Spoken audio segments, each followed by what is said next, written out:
Residential Sales Comparison and Income Approach, page 17.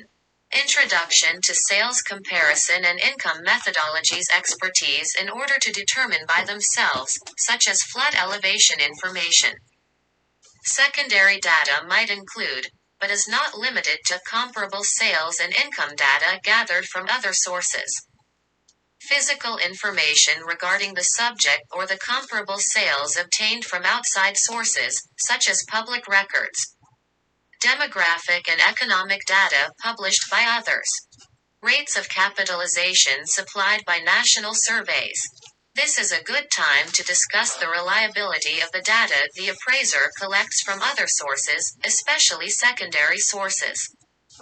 Regarding the property characteristics, the Comment to Standards Rule 1-2, IV states, in part, the information used by an appraiser to identify the property characteristics must be from sources TBE appraiser reasonably believes are reliable.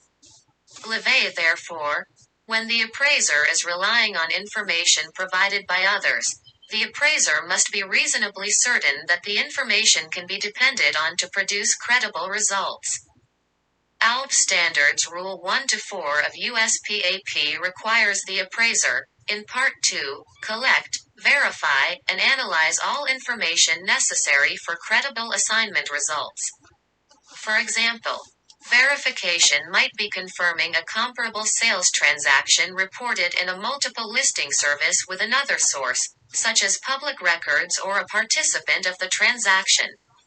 Often, the use of an extraordinary assumption regarding the use of some of the data should be considered, if using the data with the extraordinary assumption would still produce credible assignment results.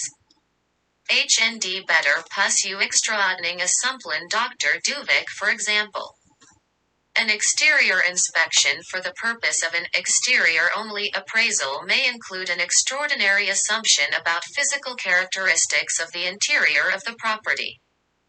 Details about the physical characteristics of the property interior are often from other sources, such as the property owner, the client, tax records, multiple listing service, or even a past appraisal assignment work file.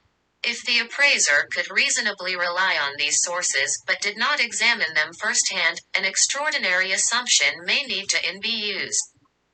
Of course, the appraiser must ensure that the scope of work, including the use of the extraordinary assumption, would produce credible results. If you do drive-bys, you had better put in extraordinary assumption extra note.